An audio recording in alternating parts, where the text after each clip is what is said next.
Good evening. This is Dr. Eduardo de Marchena. I'm a professor of medicine and surgery at the University of Miami, and I'm the director of the Structural Heart Disease Training Program at the University of Miami. I am also the director of Miami Valves, which is an international conference mainly focused on structural heart disease. And so tonight we will be continuing this is our third Wednesday evening meeting. I will be presenting our main speaker in a few minutes, and then after that I'll present my panel, and we'll start looking at cases after Dr. Sorajja's presentation. So Miami Valves is now in its 7th year. It is, like I said, a meeting specifically aimed at valvular and structural heart disease. But we also do work, we also show things with PCI, electrophysiology, heart failure, and we also show surgical techniques, all of which are important for the specialists in the area of structural heart disease. So this is Miami Valves 2021. We will be having Miami Valves 2022 in person. This is a virtual experience we're doing this year, and that's going to be February 3rd through the 5th of 2022 at the Marriott Miami Biscayne, which is a beautiful place that we do our meetings normally for those of you that have attended in the past. So this is our attempt to do Miami Valves in the era of COVID. And for a long time, we held out seeing if we could do a live meeting, but we couldn't. So we decided to do this tele-educational conference so that people would be able to stay updated in some of the breaking areas of structural heart disease. This is how we've done for the first couple of weeks. We've had 500 people sign up for the conference. There are participants that have joined us from 6 continents, 31 countries, and 134 cities. So we are having a good penetration of education, and we're hoping to expand that in the coming weeks also. We are always helped by certain individuals that support our educational initiatives. And we want to acknowledge Medtronic, Edwards, Chessie USA, and Abiomed for giving exhibitor grants to support this conference. There are multiple different cath labs that are being shown in this meeting, and I think I missed a few. Last week we had Bill O'Neill here, and I had forgotten to put Henry Ford in, but now I put it front and center. And then obviously Dr. Sorajja is from the Minneapolis Heart Institute, and so is Dr. Santiago Garcia that will be joining with us. So today we have an evening with Paul Sorajja. So Paul, for anybody who's in structural heart disease, knows who he is. He's really become a major thought leader in structural heart disease. He has very quickly become one of the major thought leaders in catheter treatment, especially of the mitral valve, both with mitral clip and with transcatheter mitral valve replacement. Paul did his medical school and training, internal medicine and cardiology at Mayo Clinic. After doing a research fellowship in St. George's Hospital in London, he returned to Mayo, where he earned a professorship in medicine and cardiology in 2012. In 2013, Paul joined the Minneapolis Heart Institute, where he is the director of the Center for Valve and Structural Heart Disease, and is the Roger L. and Lindsay Hendrick Family Chair of the Valve Science Center for the Minneapolis Heart Institute Foundation at the Abbott Northwestern Hospital. That's a mouthful. In addition to innovative work in interventional cardiology, Paul has led innovations and techniques for structural heart disease. Noteworthy, he was part of the team that performed the first transcatheter mitral valve replacement in the US. He was actually mentoring other doctors on how to do that technique today. He presently has the greatest number of TMVRs in the world. And so he's become a leader in the thought process of transcatheter mitral valve replacement. We'll be seeing some of that today, both in his work and also in the work of Ignacio Inglessis. He has published several hundred manuscripts and book chapters with an expertise in hemodynamics, clinical education, hypertrophic cardiomyopathy, and percutaneous therapies and structural heart disease. Paul is also a great guy and a very humble man with tremendous accomplishments in a very short period of time. So I am stopping my screen share and I'm letting my speaker take over. So Paul, could you share your screen? Thank you very much, Eddie, and hello to everyone. And it's a real honor and pleasure to be part of Miami Valves. This is a meeting I've been wanting to go to in live for many years. I have been thwarted by the coronavirus this year and last year. I've also been thwarted by a hurricane. So you might say that I'm quite subject to natural disasters when it comes to wanting to go to Miami Valves. But one of these days, Eddie, we are going to do this meeting together, and it's going to be great. So I want to thank you for this opportunity and really congratulate you on the success of your meeting, which is just absolutely fantastic. So I was asked to specifically focus on transcatheter mitral valve replacement, and this will not be a long talk. I think the more important value in these get-togethers is really in the discussion, and I really look forward to doing that with you here very soon. These are my disclosures.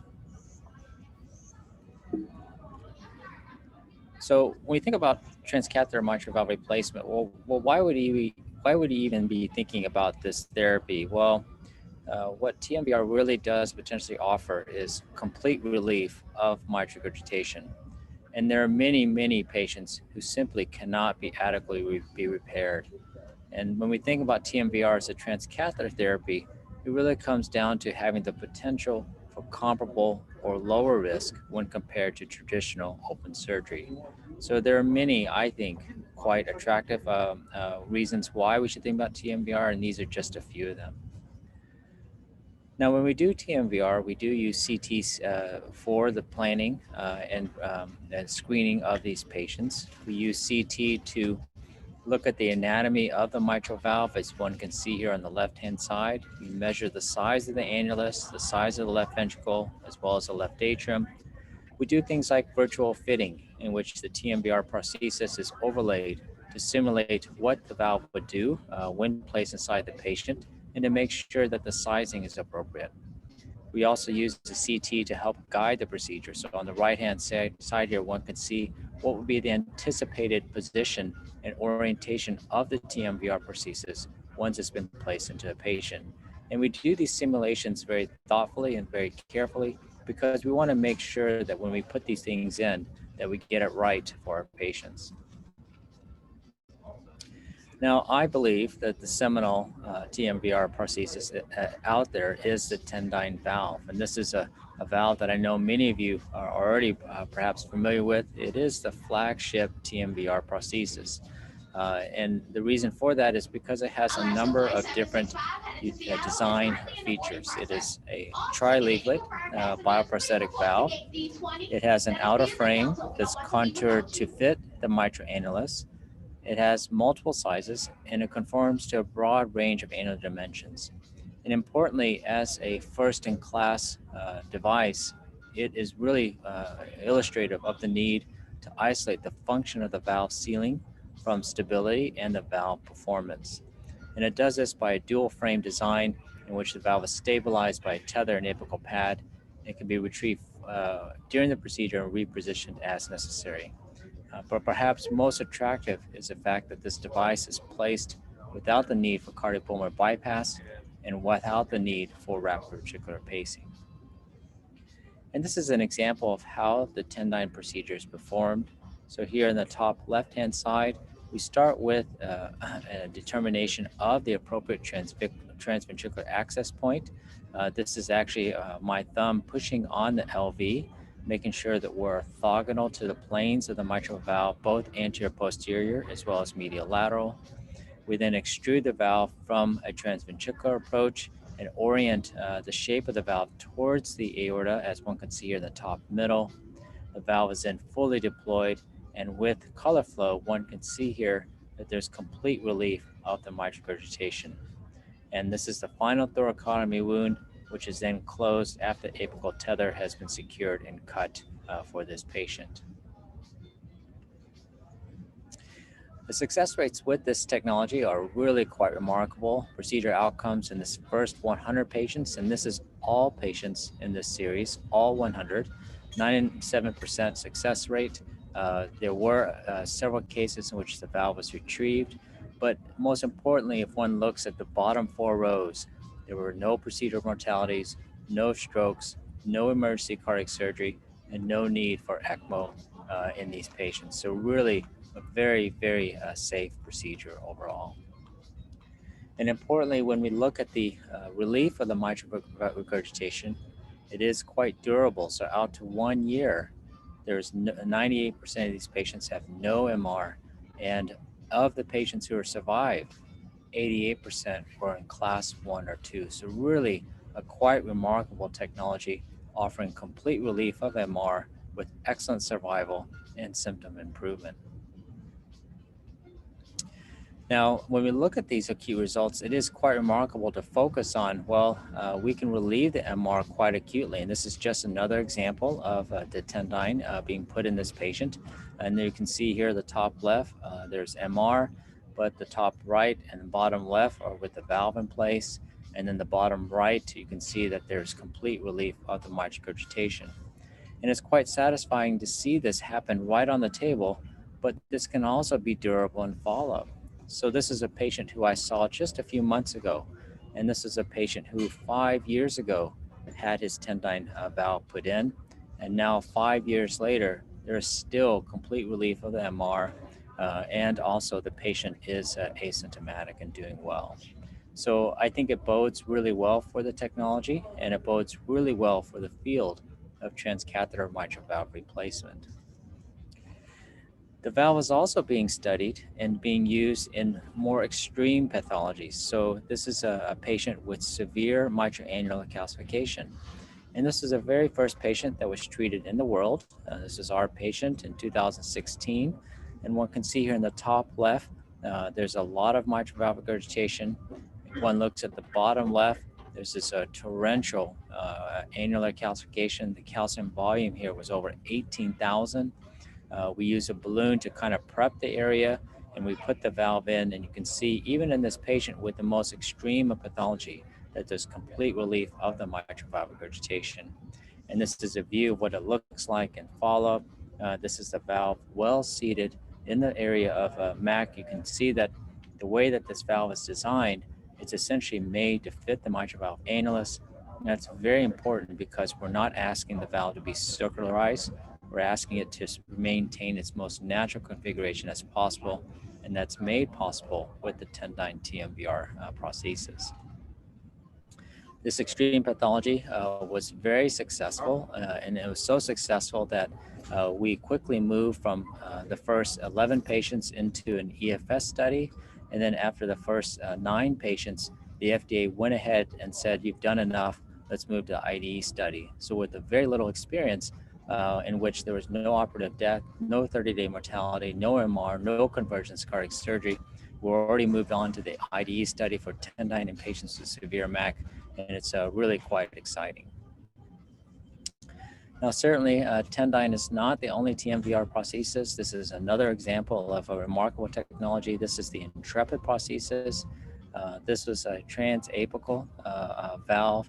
And this is data that I presented at TCC a few years ago in the first 50 patients. You can see here that almost all patients had relief of mitral regurgitation with only a mild residual regurgitation. And very similar to the Tendyne experience, about 80% of the patients were class 1 or 2 in follow-up. Now, both of these valves, the Tendyne and Intrepid valve, are being studied in the IDE studies. The Summit trial is being led by Gaurav Alawadi and Jason Rogers as the overall study PIs. I have the pleasure of leading the MAC arm with Vino Tarani. The Apollo study is being chaired by Mike Mack, and the PIs are Marty Leone and David Adams. And all of these studies are enrolling well, as well as they can be, I think, in this challenging environment. And hopefully we will begin to see some of the results of these studies with these technologies very soon. And then what's also really exciting is that these technologies are quickly transitioning to transseptal versions. We know that the early feasibility work for M3 is very promising. Raj Makkar has done a lot of that work and had fantastic results. The EVOKE study is now enrolling as well, and that's also being done for both mitral and tricuspid. This is a nice video showing an EVOKE implantation, also with complete relief like Tendyne. The Alta valve has been in EFS studies as well, and Sophia, we know, will be coming out later this fall. So it's a very exciting time as we transition away from transapical approaches to transseptal approaches for these technologies. Another example of that transseptal approach is the Intrepid valve, and this is currently being done mostly through transapical, but we also have an EFS in the United States. We're one of the sites for this technology. It's a 35 French system. The study will enroll 15 patients who are not eligible for surgical mitral valve replacement. This is one of the first examples here in the top right, showing the deployment of the valve using a steerable catheter placed from the transseptal transvenous approach. Highlife is another study, and I am the U.S. national PI for this. This is another example. 20 cases have been done worldwide. The transseptal version has been started with a global feasibility study in Australia, Europe, as well as the United States. This is a two-stage approach in which a ring is placed around the valve, similar to what's being done with the Ensemble study, and then a valve is placed transseptally, as one can see here. So many different technologies that are coming about. And what I'd like to close with is a glimpse into even a further future for this technology and field. This is an example of a patient who had previous mitral clip implantation, but unfortunately with the mitral clips there continue to be severe symptomatic mitral valve regurgitation. And this is a first-in-human experience in which we essentially wrapped the tissue bridges with these wires and then use electrical cautery to cut the tissue bridge, followed by implantation of the Tendyne TMVR device. And one can see here on the right-hand side, these are two steerable catheters that have been wrapped around the tissue bridge. We then advance and deploy the Tendyne valve, as one can see here. And this is what it looks like with the Tendyne valve in place. There are essentially two SLDAs with these clips that have been created, and these clips are then trapped on the outside of the Tendyne prosthesis. I think this is really part of the future, given the number of patients who are undergoing mitral clip these days, and it offers the opportunity to treat patients with both repair and replacement when we're thinking about what we can do for them. And this is what you can see here is a complete relief of the mitral valve regurgitation in the bottom right here with placement of this Tendyne after cutting this tissue bridge here on the top left. Now, in summary, I think that the feasibility for TMVR is well established with complete relief of MR with excellent safety in a broad range of anatomies. We know that there are pivotal trials of TA approaches that are underway already. The TF versions of these studies are in feasibility, but we expect them to transition to transapical pivotal studies very, very soon. But just to give you a glimpse of what may be possible in the future, I'm going to show you, have you listen to an audio. Hopefully you can hear of this patient. This was actually a patient of mine who had an ejection fraction of 30%, had TMVR and had complete relief of the MR. And I was really worried that because of his LV systolic dysfunction, that he would continue to have symptoms. But I would like for you to hear what he actually has to say. I feel great. I don't feel any different now than I did when I was 25, other than the fact that I'm old and if I get up and do things in a hurry or whatever, I get tired. But I feel absolutely fantastic. So how about that for a testimonial? So it's really, really quite remarkable that when you relieve MR in these patients, that they can live much better with their LV dysfunction. And we have lots of anecdotes like this. And I hope that's what we see for the future of this therapy. And with that, I'll stop now, and I would love to take any questions or have discussion as you see fit. Thank you very much. Wonderful. Excellent presentation, and I'm always impressed at the way you think out of the box. I had heard about that case of your mitral clip removal from Santi last year, and I had been wanting to see it. I'm so glad you showed that, and also that work that you're doing with MAC is incredible. Actually, we're going to be showing also Intrepid with MAC, and we're going to be showing a very innovative technique that Dr. Lamelas is doing, Joe Lamelas is doing with TAVR and MAC. So we're going to be talking a little bit about MAC, which is really one of the major obstacles that we have in treatment today. Let me introduce my panel before we move on to cases. So joining us today is Ignacio Inglessis, who is an assistant professor at Harvard School of Medicine. He's the head of the cardiac catheterization laboratory there. Dr. Joseph Lamelas, professor in surgery and chief of the cardiac surgical program at the University of Miami, one of the world's experts in minimally invasive surgery. You already know Santiago Garcia. Santiago is an interventional cardiologist at the Minneapolis Heart Institute, but he's has very close ties to us, as he's a Harrington Scholar, and then did his internal medicine training here at the University of Miami before becoming an expert structuralist. Mauricio Cohen, who is he's a professor of medicine and the director of the cardiac catheterization laboratory at the University of Miami. Very busy structural heart disease expert. Carlos Alfonso hasn't gotten to join us yet, but he will be joining us shortly because he's still doing, I think, his 8th case today. So he will be joining us in a short period of time. He's the associate professor, and he's the program director for cardiology, and also the director of advanced coronary and CTO interventions at the University of Miami Hospital. Also joining us today is Sergio Perez. Sergio is a modern superstar. He'll soon be walking in shoes like Paul. And he's a structural heart disease fellow. He's the Eberhard Grube International Structural Heart Disease Fellow at the University of Miami. And he's going to be presenting several of the cases with us today. He's graduating this year and will soon be doing structural heart disease in Alabama. So because Paul has got real problems with time, because he, as you can hear, he's in an airport, which is incredible that he can concentrate with that kind of distraction. But I'm going to have him go ahead and show some cases he wanted to show of mitral clips that and how to deal with some of these problems. So Paul? Oh, I must apologize, Eddie. I thought somebody else was showing cases. Oh, okay, no problem. We got plenty of cases. So if you don't have cases, we will be showing cases. So I can certainly pull up a G4 case or something as you like. That's okay. That's okay. Eddie, Yes. can we ask some questions? Now we have Paul here. Yes. Hey, Paul, it's good to see you there. Can we I have a few questions for Paul. I mean, the presentation was impeccable as always. I'm always learning from Paul. So my questions about the TMVR are who are going to be the patients for selected for these technologies. So it's going to be calcific mitral stenosis. You know, usually we see these patients, but usually are not treating them, or we are just dodging the ball, or we're under treating that population.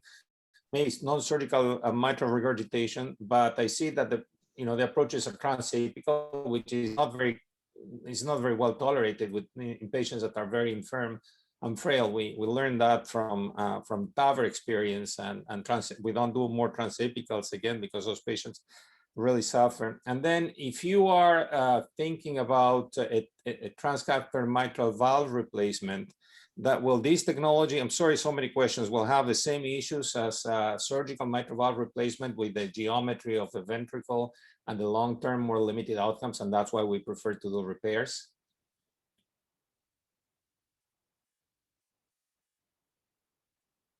I think we lost Paul. Relatively slow to enroll. And a lot of it has to do with many of the issues you described. It has to do with the transapical approach being something that people are a little worried about. It has to do with some of the requirements for Coumadin. It has to do with some hearts are simply just too small for these valve prostheses. I feel that we're still very early and that all of those issues will eventually be solved. If I may draw a page from TAVR, you know, when TAVR first started, it was transapical. We said, oh my gosh, how is this ever going to fit through the femoral artery? How is this ever going to be broadened? You know, what's going to happen when we don't remove the leaflets? What's going to happen when we rupture the annulus? You know, all these different things. And the questions that we're describing for TMVR are really quite similar for TAVR. Everybody will say aortic stenosis is not the same as mitral regurgitation. I'll give anybody that. But what I would acknowledge, or like people to acknowledge, is that many of the concerns that people are raised with regards to technology and fit to the patient are ones that have been overcome in other fields. And I think it's just a matter of time. Wonderful. So I also agree with you that that this technology is all in diapers right now, and we're going to learn so much more how to do these things. It's amazing that the people do as well as they do. I've always been surprised from very early in the data with Tendyne that the patients were doing as well as they were. So, even though I hate transapical procedures as a whole, like Mauricio does. So I think that the future will be in transseptal delivery. But we got to start somewhere. So we'll start with transapical and we'll move forward. So I'm going to go ahead and ask Sergio to present the case, a difficult problem with mitral clip.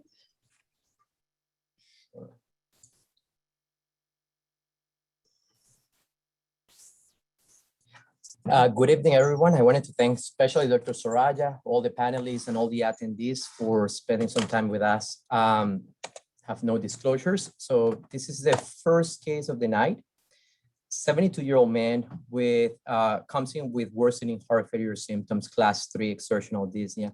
He has a known cardiomyopathy, probably ischemic and valvular, but he also has medical history of diabetes, end-stage renal disease. He's on dialysis. He had a prior failed kidney transplant. He's back on dialysis. This is his EKG, and as you can see, he's not quite a candidate for electrical therapies such as resynchronization therapy. You can see he has very severe LV dysfunction, systolic dysfunction, with an ejection fraction of around 25%.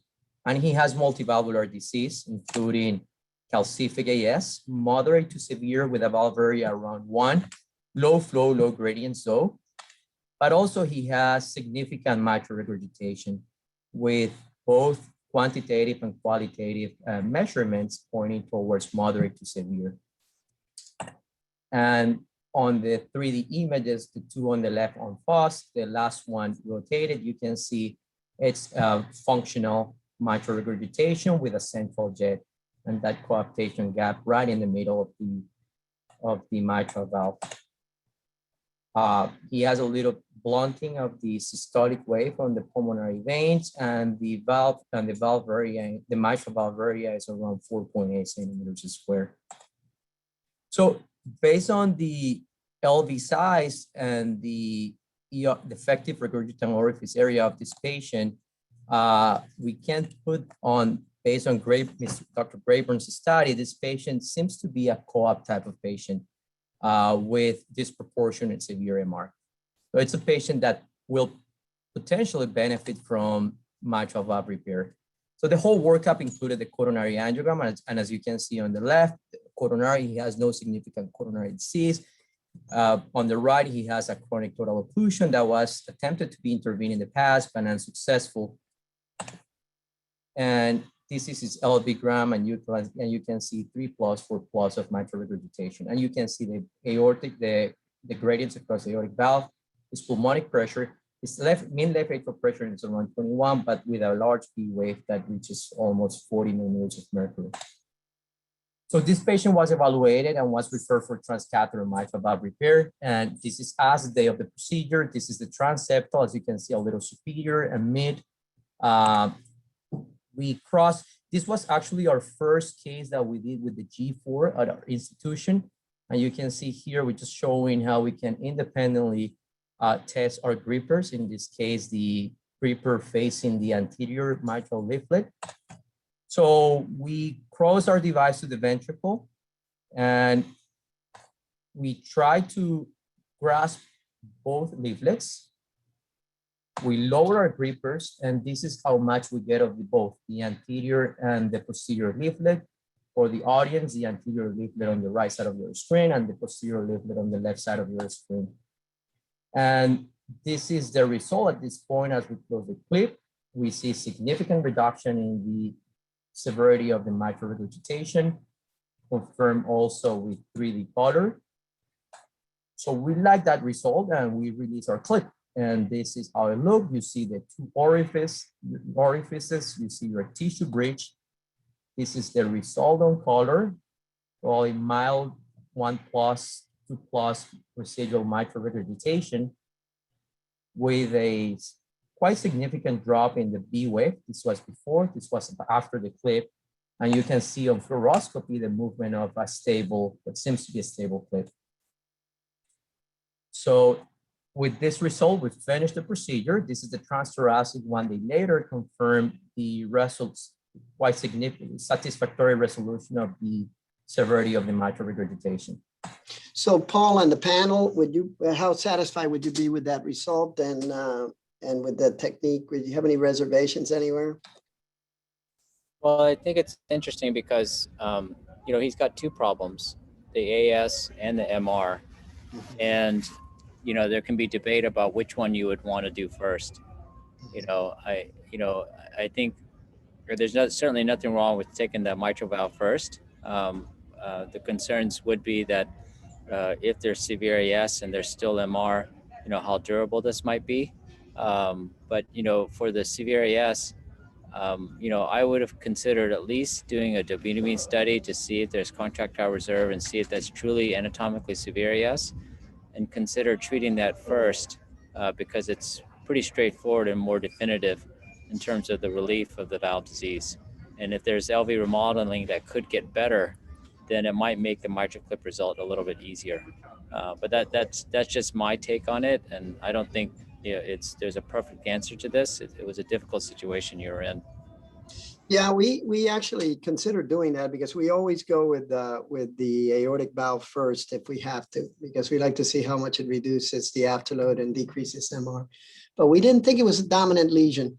It fell, I think it was 1.3 or something like that. We were able to tell both hemodynamically and also by TEE. The valve area was not very bad. What was it, Sergio? Was between 1.1, 1.2, depending on continuity or invasive hemodynamics, correct? Yeah, and the thing is, you know, it's a matter of, you know, proceeding with guidelines in the sense of, you know, we're about to start the TAVR Unload trial here, but I think that we'll be treating a lot earlier transcath TAVR in patients with depressed left ventricular function and patients with MR in the future. But still the data to support it is still difficult, especially to payers. So, but I mean, as far as technically, you would have been happy with that grasp? You would have been happy with that result? Well, I think you did what you could do. You know, I think, you know, the coaptation reserve was pretty minimal in the beginning. And I saw that you opened the arms to see how deep the leaflets went in. And of course, we always want more leaflet in there. And that's probably why you might still have some regurgitation through the clip, as one can see there, because there just isn't that much leaflet to put back together. And so, you know, whether this stays or there's an issue with this, it's going to be related to the amount of insertion you have in there. Right. Santiago, any comments? No, I agree. The posterior leaflet got a little bit my attention, and I think we learned the hard way too that sometimes bigger is not necessarily better. And maybe Sergio wants to comment as to what was the rationale for going with an XTW. You need to have at least 9 millimeters of leaflet inside the device. when the clips are, we're using a longer arm clip, and the posterior leaflet looks a little bit retracted to me. So that would be the only concern that I have. Sergio? Correct. I'm actually going to show, we measured the posterior leaflet to be around 9 to 10 millimeters. We felt like we were going to be able to grasp a significant amount of leaflet, but I think your observation is very accurate, as you will see in a few seconds. Mauricio, any comments here? No comments at this time. I think I agree with the rest of the panel. Very good. So let's go on. So as I was saying, the patient actually felt better. He felt symptomatic improvement for the first few days after the procedure. However, approximately a week after the clip, suddenly he felt worsening on his symptoms, and he was very dyspneic again. So we decided to bring him back for echocardiography. This is how he felt initially, and unfortunately it didn't last for too long, because after a week, this is what we found. And what you can see on the screen, on the left side, you see the 2D images. You see the clip is completely detached from the posterior leaflet. And these are 3D images. On the left, you see from the atrial side in FOSS, and in the right, you see from the ventricular side. And you see a completely unstable clip attached only to the anterior leaflet. Protected. So just wanted to point out, as we discussed, we just wanted to remind the audience that the length of the arm of the clip, it's around 12 millimeter. We measured the posterior leaflet to be around 10 millimeters. Just wanted also to point out that between the end of the grippers and the end of the arm, there is around 1.5 millimeters. So clearly you want to assure as much tissue as possible, but it seems like it's hard to tell how much tissue we were able to grasp in this case. But unfortunately, this is what happened. You see on fluoroscopy, the movement of the clip at the end of the prior procedure, and you see how the clip is moving now on fluoroscopy. So at this point, we decided to clearly bring him back for a repeat procedure. This is the transseptal. This is 2 weeks later. And you can see the transseptal, we actually crossed the exact same side as the first procedure. This is on baseline. You see the amount of mitral regurgitation. This time we go with the XTR clip, and we're positioning our clip. And again, we try to grasp as much as we can from both leaflets. We aim to put this clip medial with respect to the prior one, and as close as possible, which you can see here on the 3D images. You see the clip still attached to the delivery system, medial to the prior unstable clip on the lateral side. And this is the amount of mitral regurgitation we have at this time with the second clip medial to the first one. We felt like that was the best result we could achieve, and we released the clip. So this is the final images after the second clip is released. You can see the amount of residual mitral regurgitation. The gradient across the mitral valve is around 3 millimeters of mercury. You can see on 3D images, both clips, one next to each other. And something just wanted to point out, it's the distance that seems to be between both clips on fluoroscopy in comparison to the distance, the proximity that you see on the 3D images. On the 3D images on the TE, they seem to be really close, really one next to each other, as opposed to these images on fluoroscopy. So after the second clip, he noticed symptomatic improvement. Sergio, let me just on that. So, you know, I wanted some more comments because I like what Santi said earlier, also on the use of the larger clips, and also the idea of what, you know, I'm a fluoroscopy guy my whole life. I've been, you know, become TE only since I've done structural. But it bothers me when I see that much distance and it looks almost like if they're touching each other on TEE. How do you guide yourselves for this? Paul and Santi, Ignacio just joined us also. So any comments? Yeah, I think that, you know, well, first of all, one just remembers that these clips are 4 millimeters wide, and with the W version, it's 6. And so on fluoroscopy, if you just look at the distance between those two clips, it's about 1 clip width. And if you go back to the echo, it's about the same. So, it's a calibration issue as far as I'm concerned, looking at fluoroscopy versus echo. And echo just doesn't have that type of resolution. One question I have for you is, did you think about securing the lateral side of this SLDA as well? Because a lot of times people will put clips on both sides, irrespective of the MR, to make sure that this SLDA doesn't tear further. Yeah, we thought about whether we needed to put another clip, but we thought that it looked very stable. And we were already thinking about the fact that we also may want to intervene with possibly later with the aortic valve. Anyways, we just thought that we had gotten away with this and he was better, but he wasn't cured. And so we didn't put another clip. You would have put another clip, huh? I think in most practices I would have. The only concern, of course, is the valve area. Right. You get a gradient of 3. And so it probably would have tolerated another clip, maybe just an NT. And Yeah. so, so some people might think about doing 2 NTs one on each side rather than a single XT or 2 XTs, just as a different way of approaching it. Again, I don't think there's any right or wrong answer that's complete one way or the other. These are just different practices. Right. Ignacio, any comments? You have to. Let me unmute myself. Yeah, I think this is interesting. Eddie, the other question is whether you should have considered 2 clips from the get-go. And, I think that after one gets to see a couple of these cases, I have developed the reflex over time to really think about putting 2 clips in patients that have degenerative MR with leaflets that might be thin, or they can look, funny or mixomatous by echo, because even if you get nice reduction of the MR with only 1 device, I think the stresses on the clips are such that the single leaflet attachment is something that we are seeing more than one wishes. And the fact that you put a second device to kind of anchor and sort of share the stress on the devices is something that we're actually doing more and more, as long as we have adequate gradients. Right. Yeah, and I also think that it's interesting that patients tolerate a little MS much better than severe MR. So I mean, even if you have to push the gradient a little bit, it's not bad. So that's a good thought. How about you, Santi? Are you doing that too?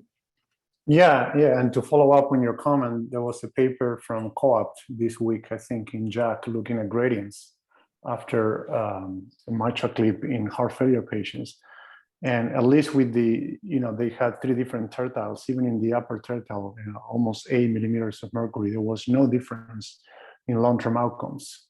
So that is reassuring, I think, to know that you can get away with gradients. Obviously, they didn't have patients over 10, but at least it provides reassurance that 2-clip strategy with gradients in the upper limit, single digits, is reasonable. Wonderful. Good. So Sergio, go ahead. Yeah, so in this case, we reevaluated the aortic valve. The patient he noticed symptomatic improvement, but he still has some class 2 symptoms. Reevaluated the aortic valve. His valve area was around 1 centimeter square. So we decided to treat also his aortic valve and do a transcatheter. He was considered a high surgical patient. So we chose a self-expandable valve. We measure and size the prosthesis. In his case, was a 29 millimeter valve for a perimeter of 77. Angulation was favorable, coronaries were okay, and we completed full formal evaluation before TAVR.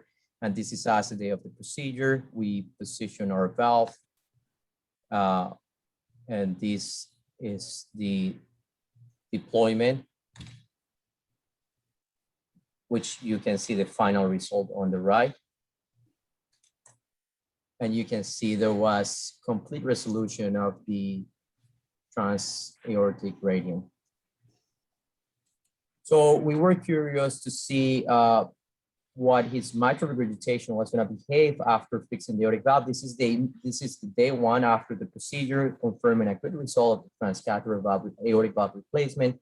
with an effective orifice area of around 2.2 and minimal gradients. You can see on the short axis on the transthoracic, the first clip a little unstable and the second clip medial with respect to the first one. And on the picture on the right, you can see some mild to moderate degree of mitral regurgitation. After the TAVR, he felt well. We brought him back for a TE 3 months later, which is this, you can see still has a shunt at the side of the interatrial septostomy. And you can see the amount of tricuspid regurgitation is not that severe. The aortic valve is functioning well. The aortic valve transcatheter prosthesis, and this is the mitral regurgitation he has 3 months after the redo edge-to-edge repair with a gradient of 2. And notice that the gradient, that the left ventricular function has improved also. Right. Yeah. Okay, so maybe we should have started with the aortic valve, huh, Paul? Just a suggestion. Yeah. Yeah, I mean, you know, the thing is that we have a lot of people that watch everything we document. And, you know, here, if we do a moderate aortic stenosis, we had to get full committee approval and so forth. And so, but obviously this is going to be changing soon as more and more data comes out for these kind of patients. But I think it's a beautiful case of the problems that you can have with even what a apparent successful clip, and also some of the challenges of the new clip. You know, by the way, have you been doing a lot of single leaflet grasping?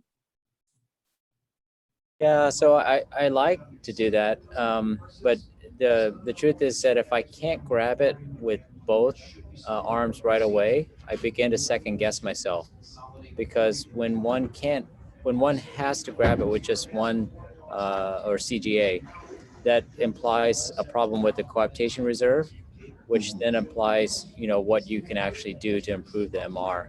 You know, if we're simply dragging one leaflet to the other and barely putting together, that's really akin to an alveoli stitch, which we know the mitral clip is not. We really need to focus on taking something that's already partially together and expanding that leaflet coaptation. And I think that results better for the patient.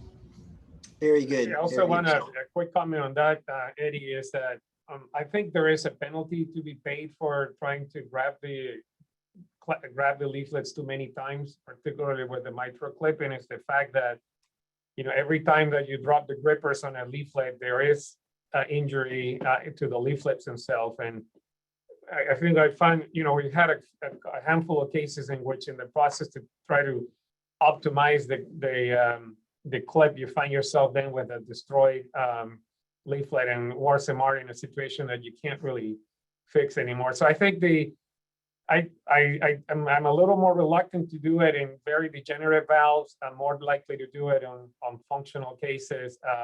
And also the fact that that to me is a difference between the Pascal and the mitral clip. And it had the impression that the Pascal has less, you know, because of the design with less hooks, that it injures the leaflets less when you're trying to grasp them a few times compared to the mitral clip, particularly like the XDR. Yeah, that's interesting. Yeah, so that I don't know if we're going to have time for a Pascal, but maybe you'll show us one later if we have a chance. But I want you to go ahead and show us the case you were going to show us. And also, because Paul is going to have to leave us around 6 o'clock, and I'd like his comments on this. So Ignacio, can you share your screen? Yes, certainly. Can you see it? Not yet. You had to share it on the bottom. I have to do the SWOT presenter view, a slideshow. Is that or duplicate slides? Can you see the slides now? Nope. Not yet? Okay, hold on. Are you sharing your screen? Yeah, I'm trying. Let me see. There you go. There you go. Okay. All right. I'm going to bring a case to the transcatheter mitral valve replacement with the Medtronic Intrepid valve. 1 second. There's Sergio. Yep. Can you tell him what to do to make it full Yeah, screen? Dr. Inglessis, just exactly to swap the screens, correct. There, that's what I tried to do initially. Okay, how about now? Yes. Okay. So briefly, the Intrepid Medtronic valve is a dual stent system that you can see in this video here. It has a conformable outer stent that engages into the annulus and provides fixation, and then an inner stent that it houses a 27 millimeter tricuspid bovine valve made of pericardium and with an estimated EOA of 2.4 centimeters. In addition, there is this top brim on the valve that aids in the imaging during delivery. So it's actually like a three-part system in one. What the video shows is that how easy this valve can be deformed by the native annulus, so it's able to accommodate all different anatomies and sizes. And it's the fact that it's a one system in one reduces the cost of manufacturing and complexity. So the primary fixation mechanism of this valve is a cork effect produced by the stiffness of the variable stiffness of the outer stent. As you can see in this panel, it's almost like a champagne cork, where the narrowest portion of the valve is right at the annular level, and then this sort of bottom part expands and lodges in the leaflets and chordae. So therefore, that's what the stability comes, is more by this self-expanding cork effect. In time, there is a tissue growth that fills very predictably the space between the stents, and that actually obviously contributes to the fixation mechanism. I'm going to present the case of a 63-year-old female, functional MR class 4, New York Heart Association class 3. She had an EF of 30%, had a prior aortic valve replacement with a prosthesis, and had a sort of STS4 mortality predictor of 4%.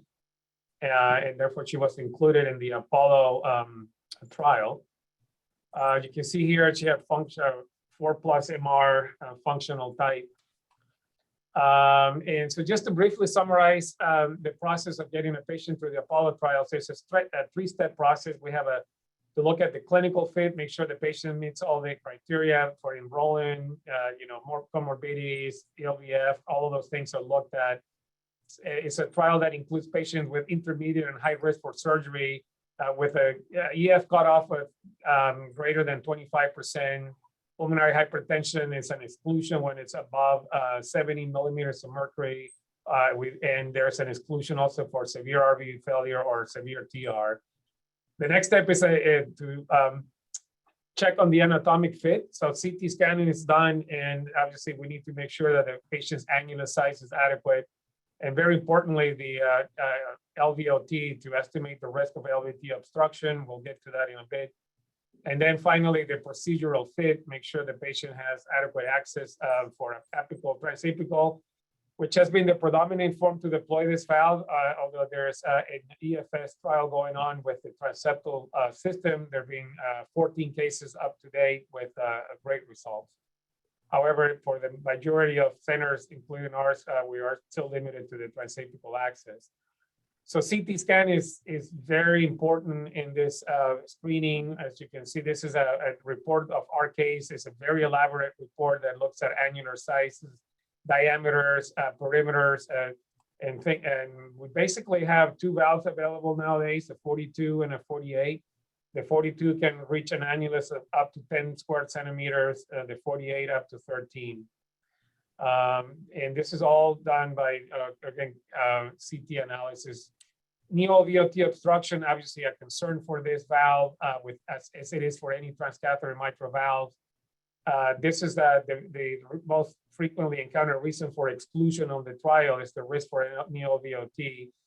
It is required that the neo-LVOT area to be at least 1.5 square centimeters, either in systole, and if that's not met, they look at the average of all the neo-LVOTs in the entire systole, and if it's the average is greater than 1.5, that's still allowed, and we need at least a minimum perimeter of 20%.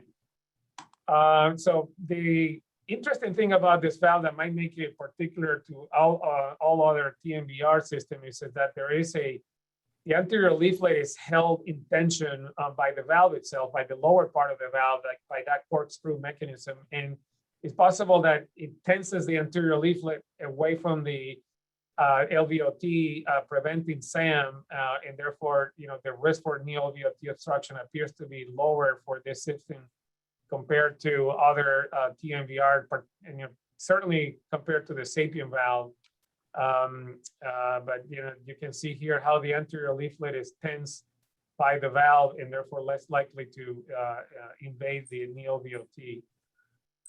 Just in terms of apical access, we got to make sure the patient has, a straight shot from the apex, from the chest wall into the apex.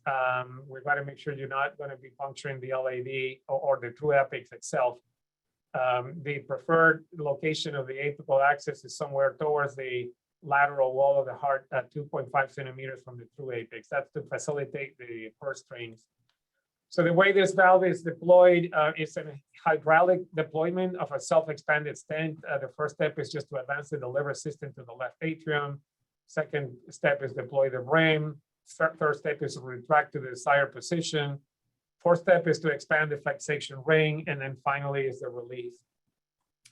I'm going to just give you a quick overview. I think this is probably more amusing to young interventional cardiologists that did not live through the area of transapical TAVR, but this is like a back to the future of doing transapical access. We obtain access with a regular needle. The wire goes to the LA, and then this 34 millimeter sheath goes into the apex.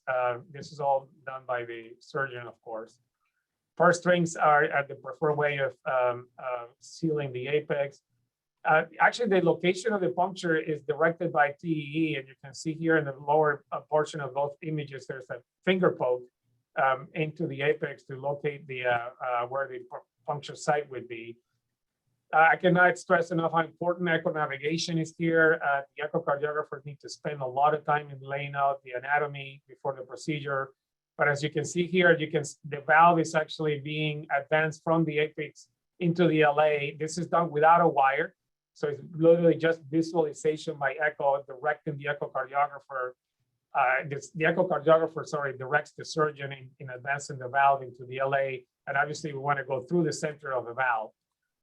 So for stage one, this is basically the surgeon kind of practices outside before the valve deployment, all the different locations of the valve, and the echocardiographer creates this nice panel of a 3D image in which you can see what's anterior, what's posterior, and the surgeon basically practices where should the valve move in case that there's need for movement at the time of deployment. This is all directed by the echocardiographer.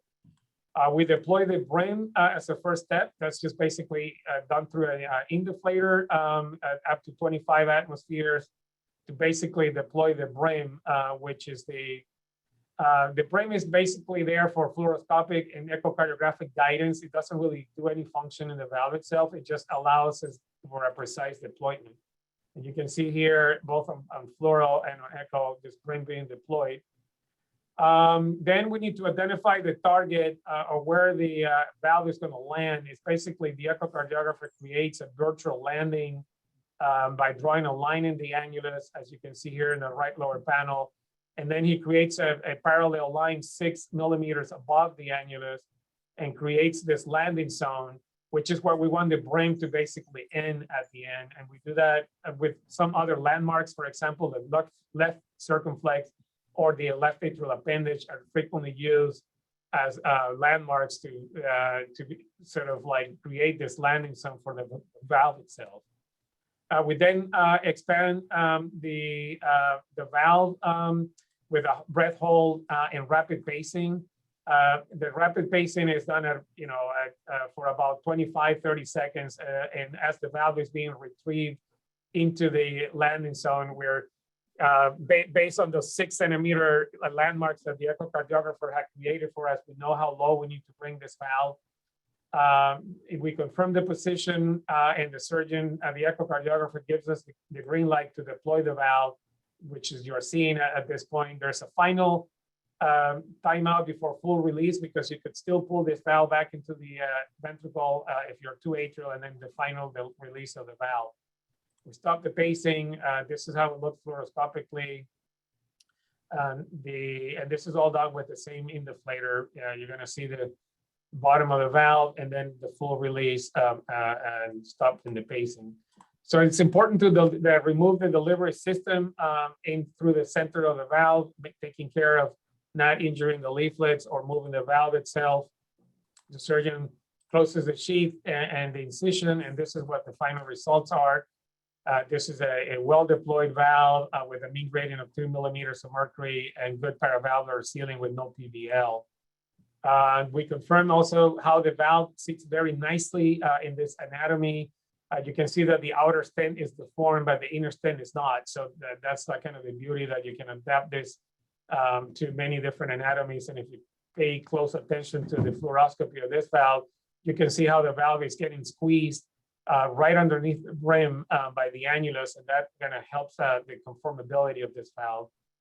On the transthoracic echo the next day, the mean gradients were still low. Sorry, I went to this too fast.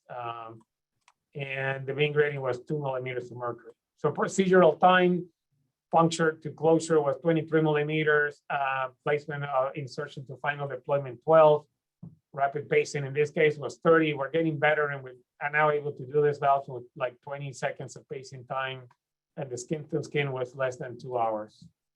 And I thank you for your attention. Beautiful case, Ignacio.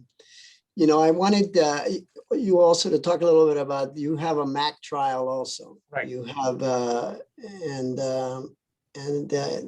different than Paul, I think you're doing your mitral valvuloplasty from the ventricular side. Is that correct? Right. We had one case done in the MAC trial, and you know, MAC is now being as you know, I think the Tendyne certainly offered the original experience that it was possible to deploy these valves in calcified annulus. However, there are some concerns about doing that. Mainly, for example, can the valve be too deformed by the presence of calcium, or can you sort of have a situation in which paravalvular leak can be more prominent if the valve has chunk of calcium in the annulus that the stent is not able to seal. Or finally, if you have predominant calcium like in the posterior annulus, it's possible that the valve, as it expands, rather than have a symmetric expansion at the annulus, it could be pushed towards the neo-VLT, increasing the risk for obstruction. So the Apollo trial opened up an arm for calcific MS. We've done 2 cases now, and we have done the valvuloplasty through the apex using an Inouye balloon. The way we've done it is after we laid apical access, we put a 14 French dry seal sheath in the LV apex, cross the valve with a pigtail, exchange it for a actually the Baylis wire works really well because it's long enough to be able to then facilitate the Inouye from going from the apex into the LA. We balloon the valve with TE guidance, and then proceed with the Intrepid valve. I have to say, I'm not sure yet if the balloon is truly beneficial in the cases we've done. I think we've been instructed to use 28 millimeter balloons, and I have, you know, our echocardiographers in the cases we've done haven't been sure that we actually have affected the calcium meaningfully. So I obviously would love to hear your opinion, and Paul, since Paul, you're one of the pioneers in this technique. So what are your impressions overall? I think it's great, and it's wonderful to see, you know, that Intrepid is being done for the MAC patients as well. We have used the Inouye balloon transseptal. Other people have used the true balloon transapical. And either way, if you can get the balloon to expand to match the inner frame, the rest of the outer frame does the work. And I think that's the key point there. And we have had cases where we've had dramatic oversizing, where the outer frame is essentially almost crushed onto the inner frame, with the inner frame being preserved.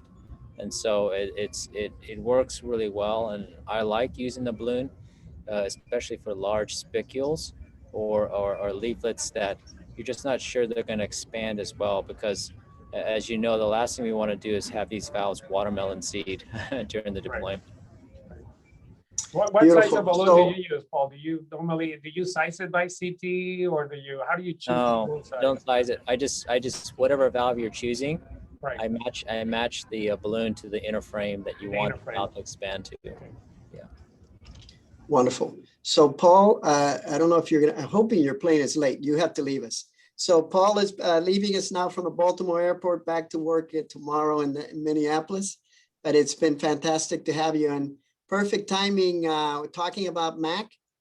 Joseph Lamelas, who's our chief of cardiac surgery, who's internationally recognized for his work on minimally invasive valvular surgery, is going to talk to us about his new approach for MAC. So Joe, Great, thanks. you Eddie. can share your screen.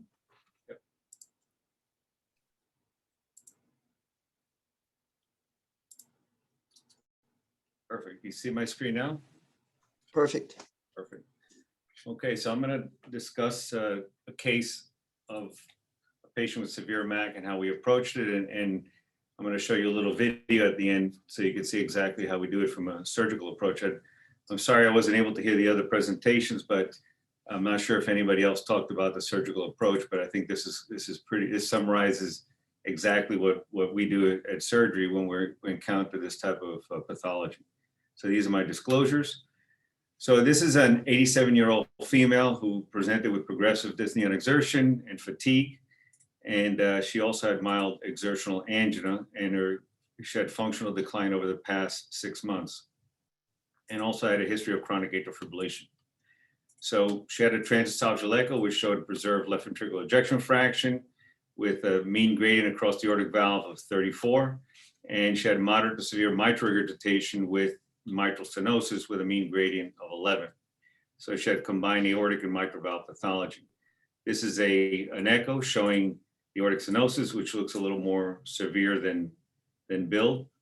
And you can see here both the stenosis of the aortic valve as well as the mitral valve. And also the patient had some septal hypertrophy as well, which you'll see how we address that later on. And you can see there's also some turbulence in the LV outflow tract, and also you'll see now she had a good amount of mitral regurgitation with trivial tricuspid regurgitation. This is the 3D echo, and you can see that she had a significant MS and a good amount of posterior mitral annular calcification.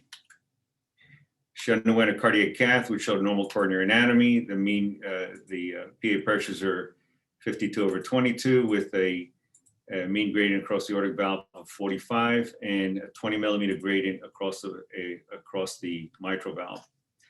So the cath was performed. You can see the significant mitral annular calcification with severe MR.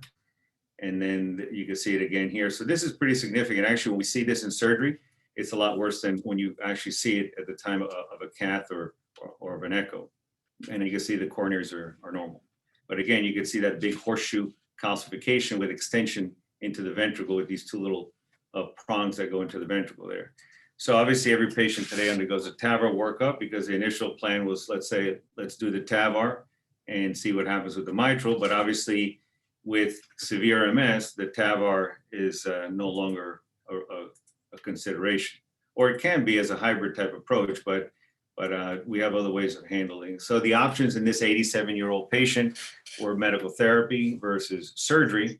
And we opted to utilize a minimally invasive approach because our experience shows that these higher risk patients have better outcomes with a lesser invasive approach. So the plan was to perform a minimal invasive aortic valve replacement, septal myectomy, because you saw that there was thickening of the septum, and also perform a mitral valve in MAC. And the question is, how do we do this? There's several aggressive surgical approaches with complete debridement of the annulus and then placing a bioprosthetic or mechanical surgical valve. But in an 87-year-old patient, we know that the risk of an AV disruption is pretty high. And this is the surgeon, when he encounters this at the time of surgery, it's really not a pleasant sight. So in this particular patient, we did a 3 Mensio to assess the annulus and assess the valve in the annulus, as well as to assess whether there would be any left ventricular outflow tract obstruction at the end of the procedure. I think this is probably more relevant when you perform a transcatheter approach. Now, if we leave the valve deep into the ventricle, especially in somebody with septal hypertrophy, there's a risk of left ventricular outflow tract obstruction. Whereas if we place the valve too high into the atrium, there's a potential for the valve to dislodge. So this is the approach. We place the patient in the supine position, place the arm over the head. It's a 5-centimeter incision at the level of the fourth intercostal space, which is the widest interspace laterally, and allows us better visualization. So this is the incision. As you can see, we use femoral cannulation, both femoral artery and vein. This is my preferred approach. There's other alternative access sites, which would include the subclavian artery, the axillary artery in the axilla, but preferentially femoral artery and vein is the one we utilize. So this is the soft tissue retractor and rib spreader, gaining access to the fourth interspace. And then this is basically the visualization. If you see that this is a rib spreader, if you look to the left of the screen, you can see the ascending aorta. I'm sorry, I don't have a cursor to be able to point this out, but on the bottom of the screen in the purple and pink, that's the right atrial appendage. So this is the aortotomy performed, and you can see the aortic valve to the left of the screen, and this patient is pretty significant. This is the actual pictures of this patient's procedure. And then exposing the mitral valve, you see the intraleaflet was not calcified in this particular case, but you can see that the significant horseshoe calcification on the posterior leaflet. So the plan here is to take out the intraleaflet in its entirety, not disrupt the calcium in the posterior leaflet. And then we essentially have gone away from sizing these patients utilizing the CAT scan. We size them on the table with the balloon used for the TAVRs. And this is how we choose the size. So the balloon has to be snug, and you'll see it in the video that I'm going to show later on. Now, in this particular patient, because the patient had septal hypertrophy, we're now placing this ribbon retractor through the aortotomy, and then we'll perform a septal myectomy. This could also be done through the mitral valve as well, which is actually easier. And it could be done either way, through the aortic or the mitral. In fact, through the mitral is probably easier to do more complete septal myectomy. Now, this is the way I used to do the operation in the past, but I'm going to show you an alternative technique, which is the one I use now. So what I was doing before is lining the annulus with a felt strip, and I would fix this felt strip to the annulus and then deliver the valve, the transcatheter valve, through the annulus, and then fix it with these sutures, as you can see, so the valve won't dislodge. Now, this placement, I believe, is a little too high, and you'll see why. Now, I've gone through a learning curve on how to do these procedures, because since there's no specific technique that everybody uses, everybody goes through their own learning curve, but we all learn from each other as well. This is the aortic valve replacement that was done with a conventional aortic valve. Today, we have a sutureless valve, which can also be used as well, which would facilitate the operation and make it a lot faster. So this is the patient at the completion of the operation with the valve placed more in the atrial position. But you can see this patient had a significant paravalvular leak, which obviously is unacceptable. So this valve was placed too high, and the objective was we went back in and delivered the valve a little more. I'm sorry that the picture came out a little blurry, but this was the results of the valve. You can see it's seated further into the ventricle as opposed to the way it was before. Significant difference. And then this is the final echo on this particular case. You can see still a tiny leak anteriorly there, but this, because she's 87 years old, obviously going in and becoming overly aggressive is not the way to do it. And I think in this particular patient, we also post-dilated the valve as well. So this is the way I perform the operation now. You can see it's a little different than before. This is a 5-centimeter incision laterally in the fourth interspace. That's a soft tissue retractor and the rib spreader. Now, after exposure, arresting the heart, perform a left atriotomy. In this particular patient had severe circumferential MAC. So it is very important to remove the antral leaflet, because this is where you will get left ventricular outflow tract obstruction. The entire antral leaflet is removed. We're sizing see, this is too small. The balloon's too small. So the balloon has to fit snug. And then the objective is to place sutures in the left and right commissures, and then place another suture between P1, P2, P2, P3, And any place that we can place sutures where there may be a potential cleft or gap, that's where these infraannular sutures will place. Then what I'll do is I'll line the TAVR valve with a felt strip.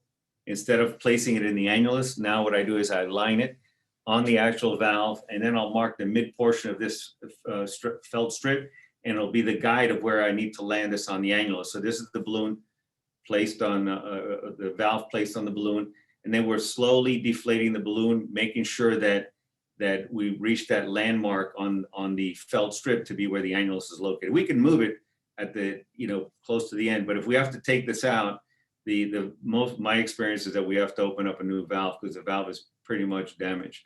And then these are the sutures that are now placed on the outflow aspect of the valve itself. In this particular case, there was still a little bit of a leak, and then we post dilated. And then you can see I'm looking with a little dental mirror, and I noticed that there was still a little gap. So in this particular case, I filled the gap with some felt pledgets. This is, again, not optimal because sometimes we still see some evidence of a leak, but this is obviously the best we could do in these particular cases. And this is the final picture of the valve deployed. In this particular case, we had a very good result. You can see this is a picture post-operatively. And this is a patient on discharge. So we looked at our outcomes. This is a paper just published in the Annals in 2020, looking at our results with the SAPIEN valve in patients with severe MAC. There were 16 patients that we performed this operation on from 2017 to 2012. And you can see the majority of patients were females, the age 64 plus or minus 14. And as far as the characteristics, you can see the majority of patients were redo, and 5 patients were second, third, and even 4th time redo operation. So these are relatively high-risk patients. 16 had pulmonary hypertension, which is the entire cohort, and 11 patients only had an isolated transcatheter mitral a SAPIEN in the mitral position.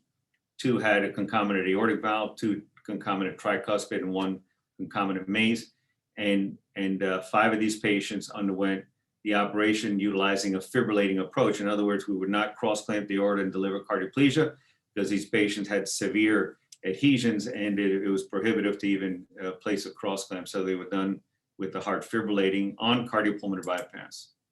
So we had 2 deaths out of the 16 patients, and these were the super high-risk patients, and 3 were discharged to rehab, 3 home, and well, this is old, so one patient was discharged, actually 4 discharged home. So there are several lessons that we learned with this approach. And number one, it has a very steep learning curve, and we're still learning today. It's not the optimal approach, but it's the best one we have for this high-risk group of patients. And some of the technical pearls, obviously remove the entire enteral leaflet to avoid LV outflow tract obstruction. Septal myectomy, if we notice that there is there any significant hypertrophy, because obviously it'll also diminish the risk of LV outflow tract obstruction. Very important to reinforce the annulus with a felt strip, and in some cases we've actually placed 2 felt strips for double reinforcement. And it is important to align the struts, and I'll show you this in a second. So this is what you don't see when you deploy, or I think you don't see when you deploy the valve through a transcatheter approach. You can see it right in the middle there is that strut. We have that in the surgical valves as well. The circle represents the surgeon's view of the aortic valve. So if we place a tissue valve with that strut lining up right in the outflow tract, that's where we get significant LV outflow tract obstruction. So instead of this, the struts have to be lined up using the left and right fibrous trigone, so that the blood flows through the frame of the TAVR valve, through the cells, and there's less risk of LV outflow tract obstruction. So we actually get to see that at the time of surgery. And again, I'm not sure if you see that when you implant the valve with the transcatheter approach. So additional pearls, that we have to fix the commissures and the clefts with pledgeted sutures to avoid leakage around this area. And again, filling in these gaps. And we place the valve supraannular, actually not as much as you saw it in the first picture I showed you, but it has to seat 1/3 in the annulus and 2/3 supraannular. And then most of the time we will do a post balloon dilatation as well. Thank you. Wonderful. I think that MAC is one of the biggest challenges we have, and it's great to have wonderful approaches for this. I think that you pointed out two of the major limitations, I think, to transcatheter valves. One is that left ventricular outflow tract obstruction. And I think that obviously myomectomy in this particular case probably helped you a lot. And it's something that obviously, as you know, some people for preparing for transcatheter mitral valves are doing septal ablation also to maybe help doing that. But the other one is that anterior leaflet. That anterior leaflet is a major hassle. And, people are coming up with techniques for lacerating that anterior leaflet. I actually sold a patent to Abbott on how to do that. But others, including Santi and Paul, have been doing the lampoon technique also to try to remove the anterior leaflet out of the way. But I still think that those are all compromises. And I think that we have a major obstacle with the person with MAC and a small ventricle. The ones that I think that in patients that we have a large ventricle, we can do a lot more with. I don't know if you're finding that same thing with the Intrepid, but with the Tendyne, the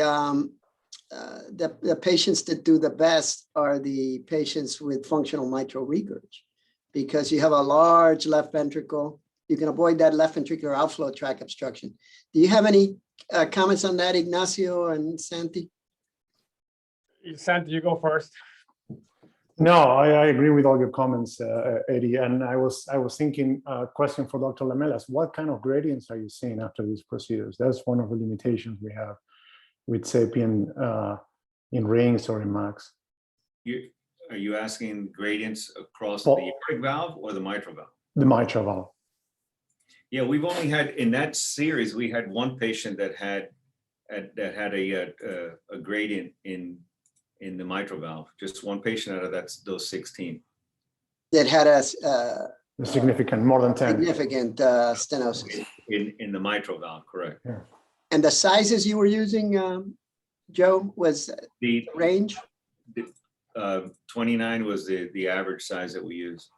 I see. And you inflated them to whatever it took to. Right. I mean, So probably less than 4+, but at least right. to get them big. Yeah, exactly. Yeah, we venture in this hybrid procedures as well, and I think our experience is very similar to yours, Joe. I think we had a 28% mortality too, and it's. I mean, I can't. This is really the headache. The major headache we have nowadays is this calcific, MS, MR in patients that are high risk for conventional MVR, and all of this leaflet modification strategies that we have. They're just really cumbersome and problematic, and not necessarily predictable in their results as well. It's for the lampoon. It's not easy to perforate the leaflet right in the center of at the base of the leaflet, and then split it right through the middle. You find chunks of calcium along the way, then you might end up having an eccentric split, and therefore it's difficult, unpredictable, and definitely a procedure or a technique that needs to be evolve into something more, certainly easier and predictable. And I do know of at least a couple of, new technology, new processes that are being developed by industry and trying to address this issue in a different way. But it's certainly the frontier that we need to conquer, next and soon. Yeah, and I think that the big force to move us in that direction is going to be not so much MAC, in my estimation, is going to be TAVR in TAVR, and the need to address leaflets in the aortic space, which is what the market is. But I agree 100%. I don't think lampoon is going to be the final answer to this problem. So I have a question for all of you. Is that, so are you able to position the valve so the struts are not obstructing the flow outside through the LVR flow tract? Like I showed it in my picture, I make sure that struts are aligned so when you're looking down the aortic valve, that the strut is not in the LVR flow tract. You can't really do that when you do it through a transcatheter approach, can you? You don't know where the struts align. No, we cannot do commissural alignment in any way, but we make sure that, you know, we look at CTs and have enough LVOT to, even if you landed in the wrong position, you still have flow in the LVOT. So I think it's a matter of how we select patients for these procedures. Yeah. I think You know that I'm not sure that we can't do it. We haven't thought about doing it. But you know, I think it's a great point that what Joe is saying, because it's possible the way you mount the valve, you could do commissural alignment when you compress it. And so I think it's a really, really good question. And I think we haven't really, I mean, first of all, you know, we haven't done in Miami valve in MAC. We just haven't had that case that seemed perfect for it. It's extremely challenging for the people that have done it, and the world experience is pretty small. So I don't know if you all are doing it, but I still think that the major challenges are still, like Ignacio pointed out also with the Intrepid, is, you know, the left ventricular outflow tract, the relationship of that anterior leaflet to that left ventricular outflow tract. All those things are major limitations, and maybe in people that are doing a lot of Edwards in the MAC type cases, which aren't a lot, that maybe they should be considering alignment of the valve in the process of loading it. Yeah, I think that LVR flow tract obstruction is probably a little overrated in if you align the struts properly. I think that the gradients will be a lot less. That's really, really interesting. You know, there's a million things to talk about, but I want to go ahead and try to get to two more cases. So Santiago, can you present your case? Sure.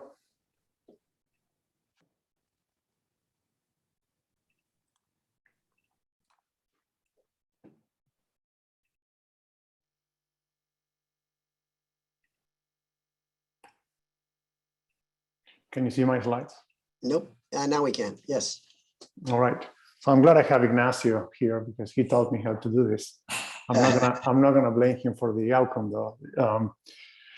So this is a congenital case, and I think calcium is a common theme. I think in all the cases that have been presented so far.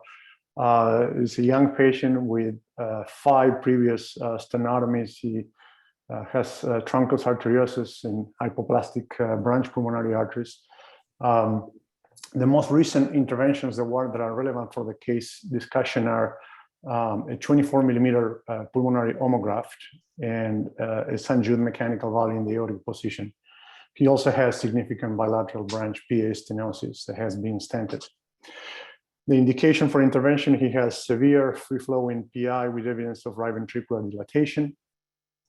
And you can see a nasty calcified homograft, almost 360 calcium, and significant size discrepancy at the level of the leaflets versus the homograft dimensions prior to the bifurcation.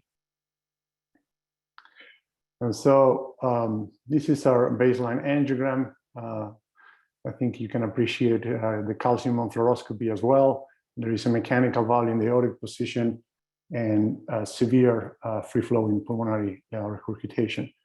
As we do in most of these cases, we begin by trying to rehabilitate this conduit to the original size. And once we start getting close to the dimension, we oftentimes, like in this case, we pre-stent with the cover stent to try to cover any tears that may happen with aggressive balloon dilatation or during valve deployment. In this case, we put a 24 by 4 cover stent, as you can see on the left, being unsheated. After the cover stent, we proceeded with a 26 Sapien.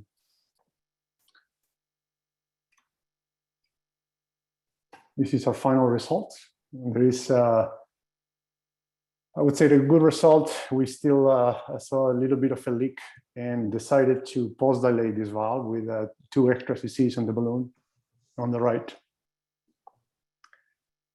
That evening, the patient developed hypotension and acute onset shortness of breath. And unlike the perps that we see in other spaces, these tend to manifest not so much as pericardial effusion, but pleural effusion.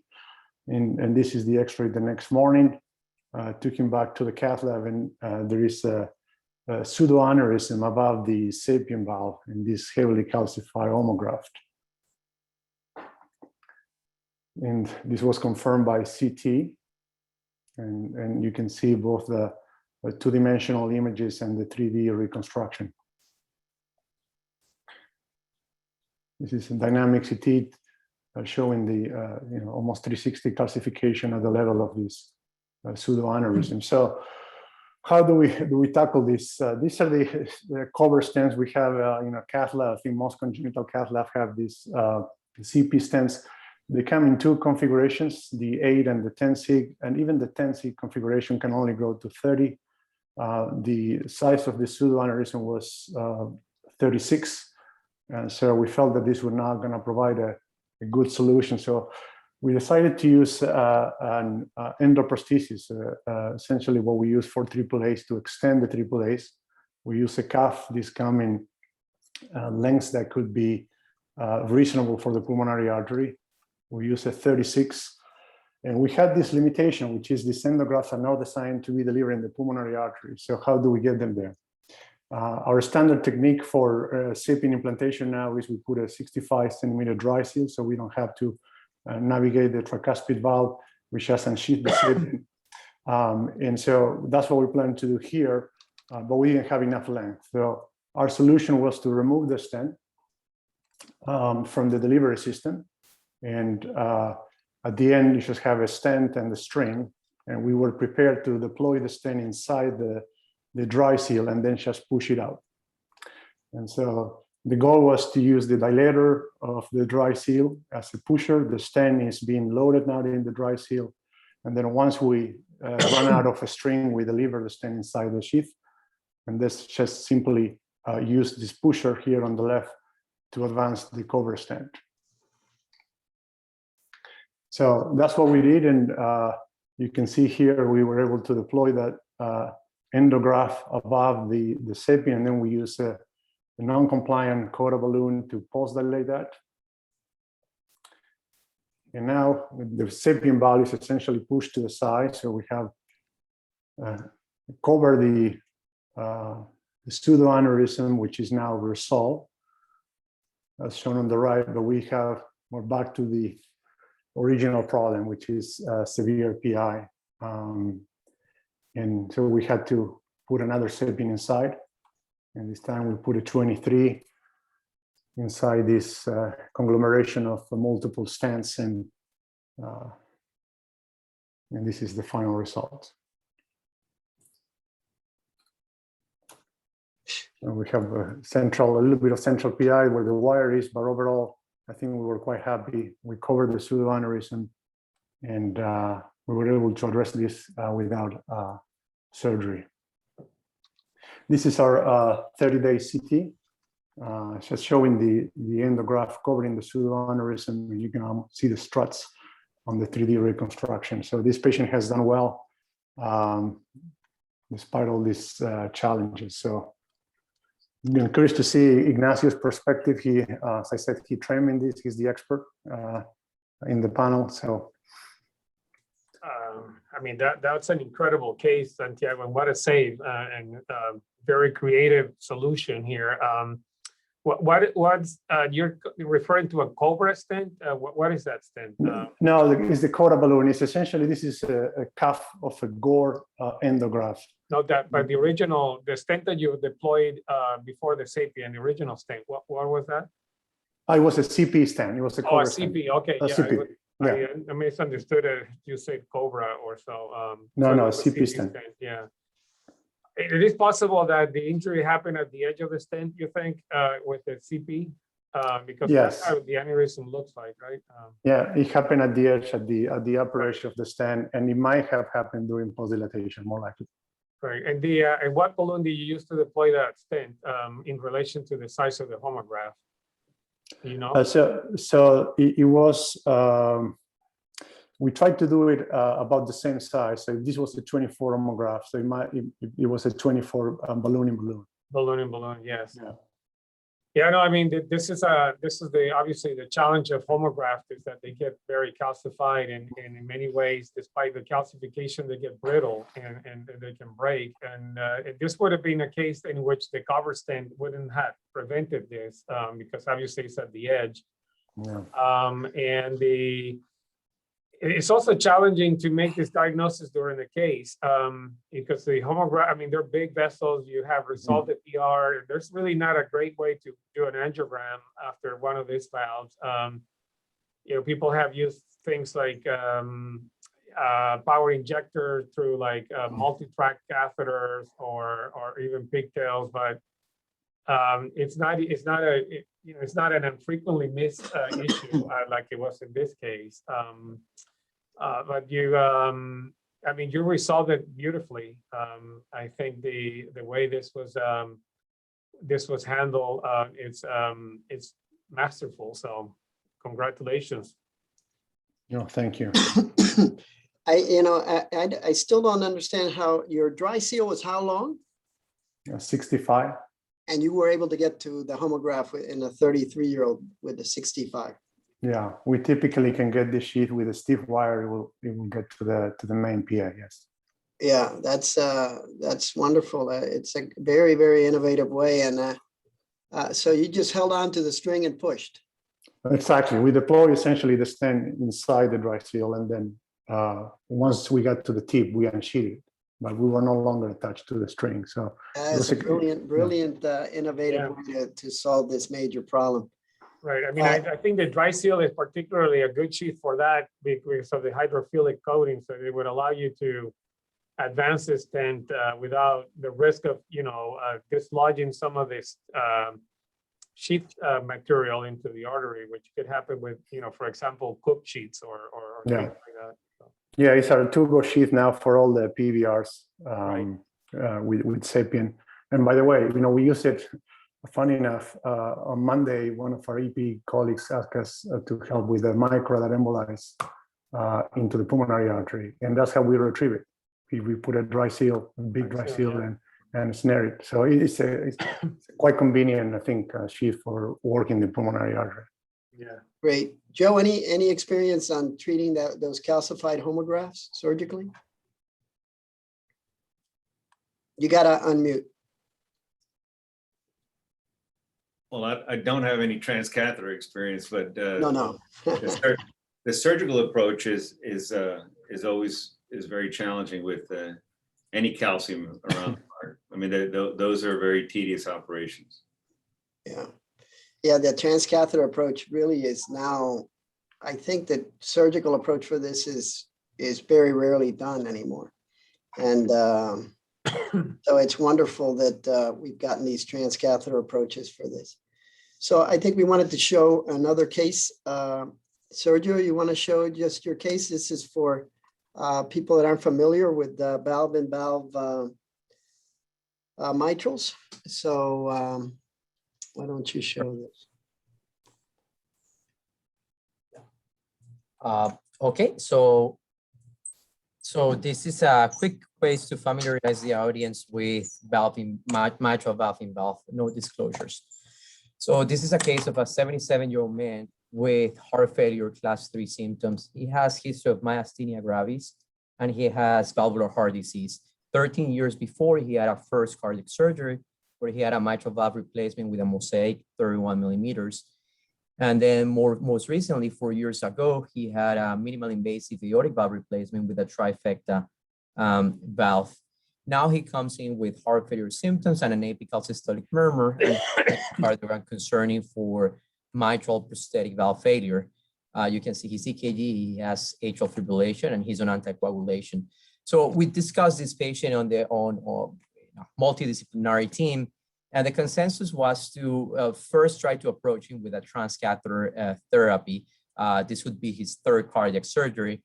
So even though he could be a potentially a surgical candidate, he was referred for evaluation. And this is a multi-step workup. We start with an extensive workup that include a coronary angiogram. In his case, you can see he does not have any obstructive coronary disease.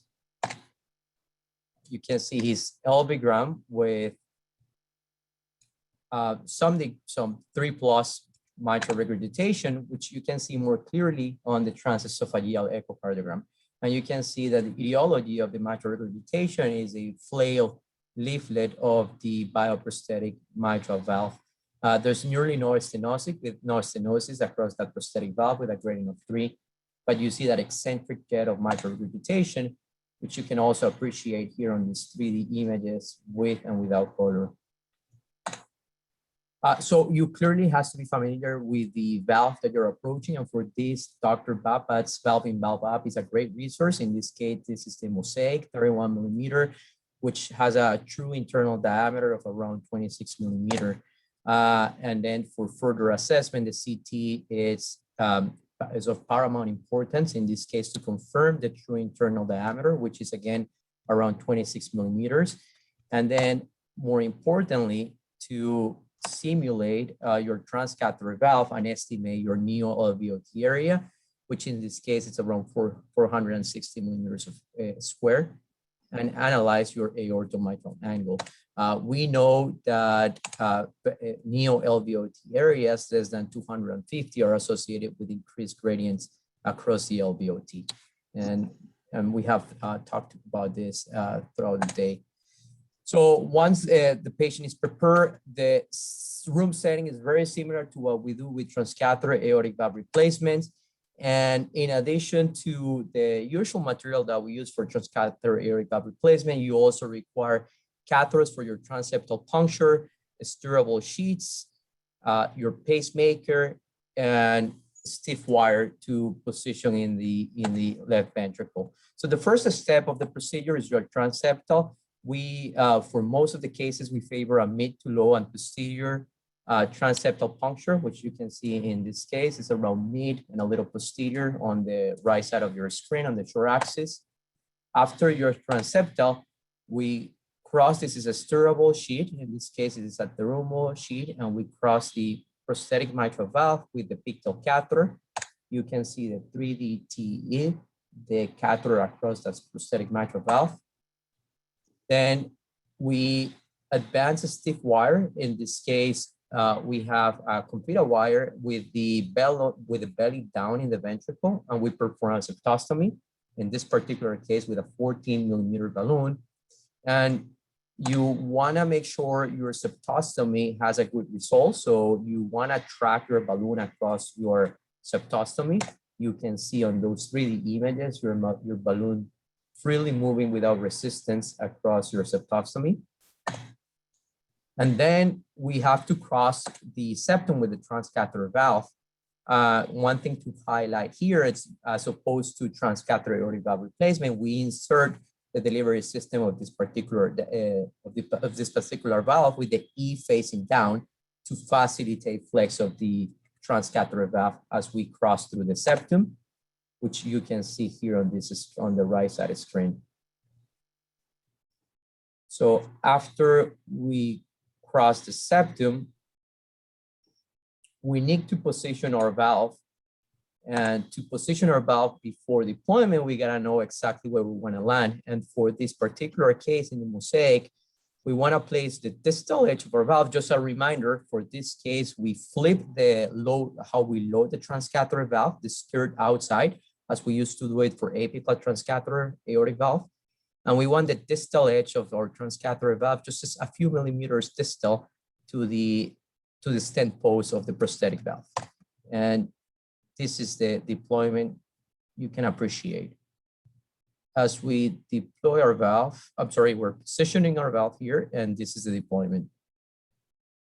And you see that our valve is shortening from the ventricular side, but we're able to land exactly a few millimeters distal to those stent posts. Yeah, I think that for people that aren't used to seeing this, it's deceiving to see that aortic valve that's behind you, but it makes it look like it's the valve we're going to land on. But obviously the valve we're landing on is, we only see the little distal frame, and the valve ring itself is not radiopaque. So we're removing our balloon. After deployment of the transcatheter valve, we still have a wire through. So we have to assess the results, and this is your LV-gram. There's no gradient across the transcatheter valve in the mitral position.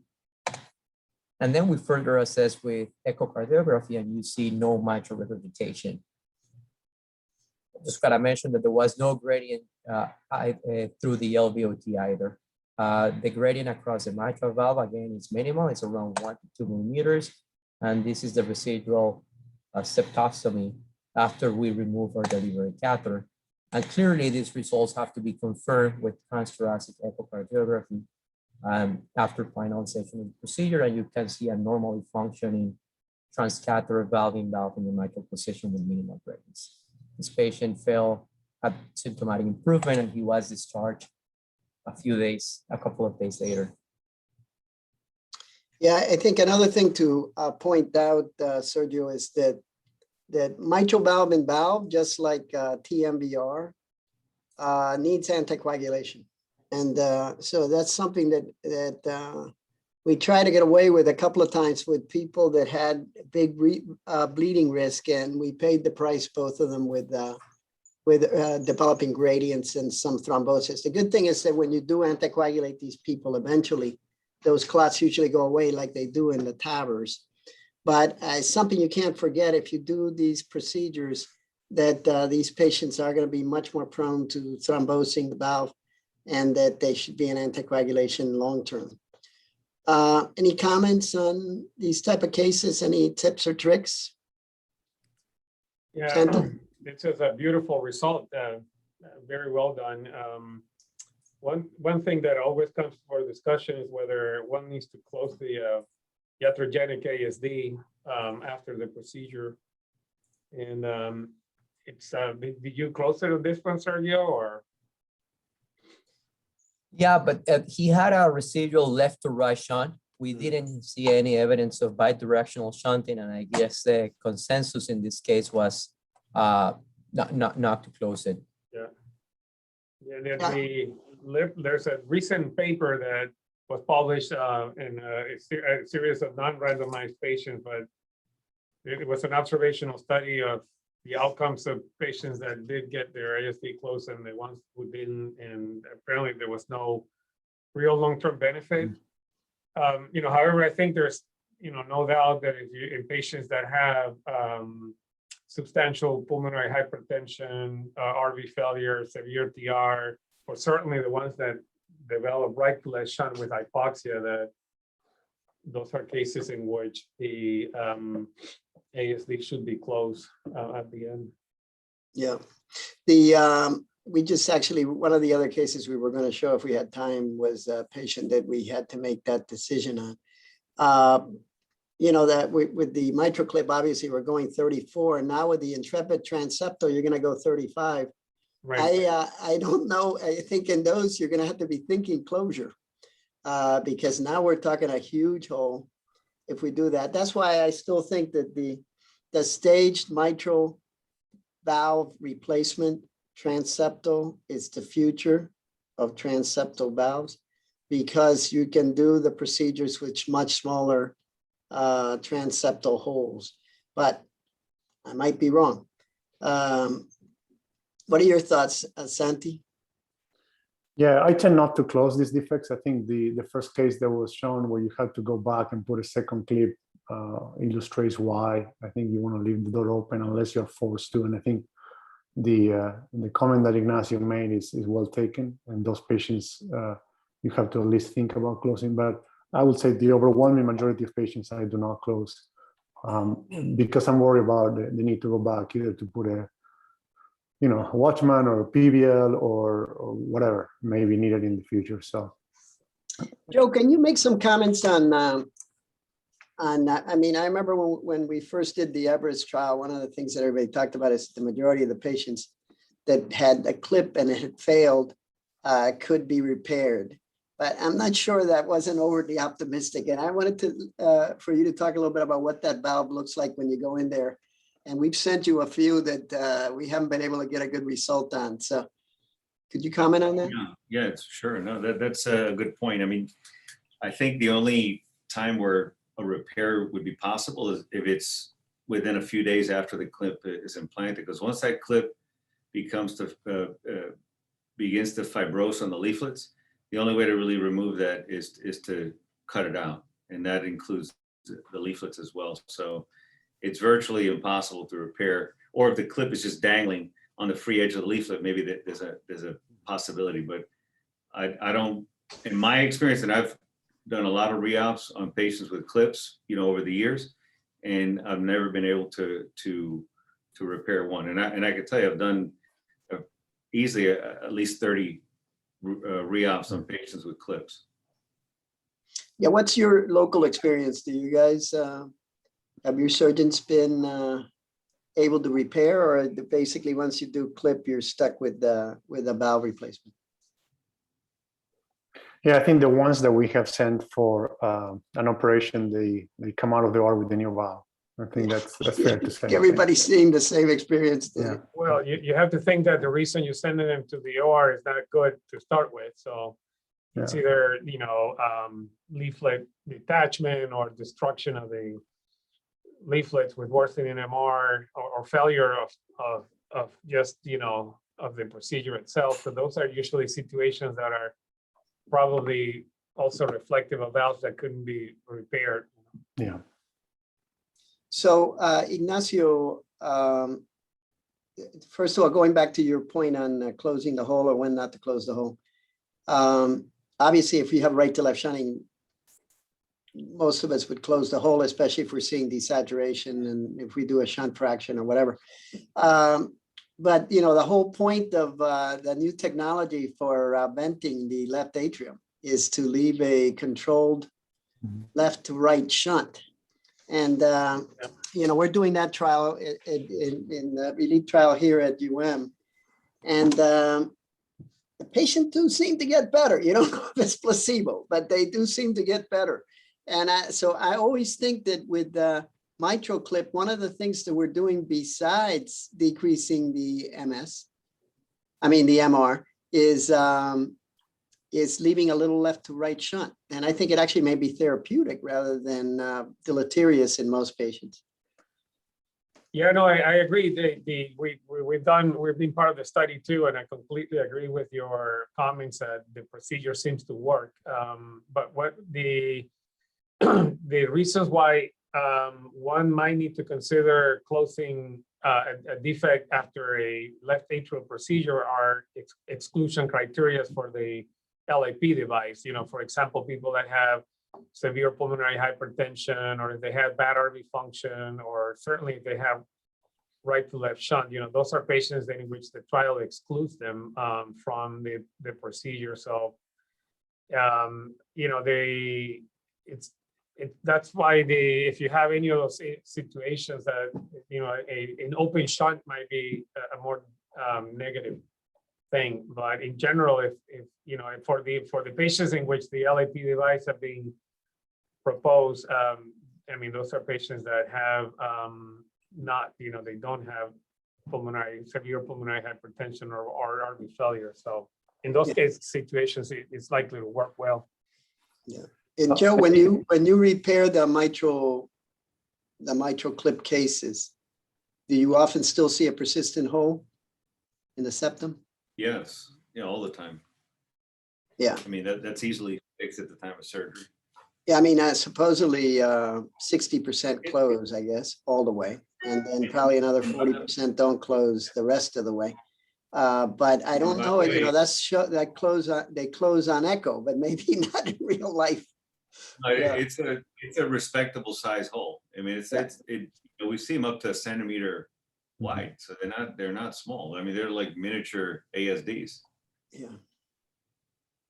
Very good. Okay, well, thank you, panel. You've been fantastic, and thank you, the audience, for sticking with us. And we'll see you again next week. I'm going to share my screen 1 second to yikes. Yeah. So next week we continue with structural heart disease, and we're going to have an evening with Asim Latif, and we're going to be talking about emerging technologies for mitral and tricuspid valve, mainly concentrating on tricuspid valve because we haven't really addressed it too much. And we have a great panel that's going to be joining us of experts. And remember that May 5th, we still continue with structural. May 12th, we do percutaneous coronary interventions, complex interventions, and concentrating a lot on CTOs. And then electrophysiology with new AFib ablation techniques, heart failure with left ventricular assist devices. And also we have a whole symposium on heart lung failure transplant on Saturday. That's a seminar. And notice that that seminar is occurring on May 22nd before May 26th. So after 2021, the mask comes off. The CDC is finally starting to say that we can, what we all knew, that we didn't need to use a mask in open spaces. We're hoping that by next year we don't have to use a mask in conferences.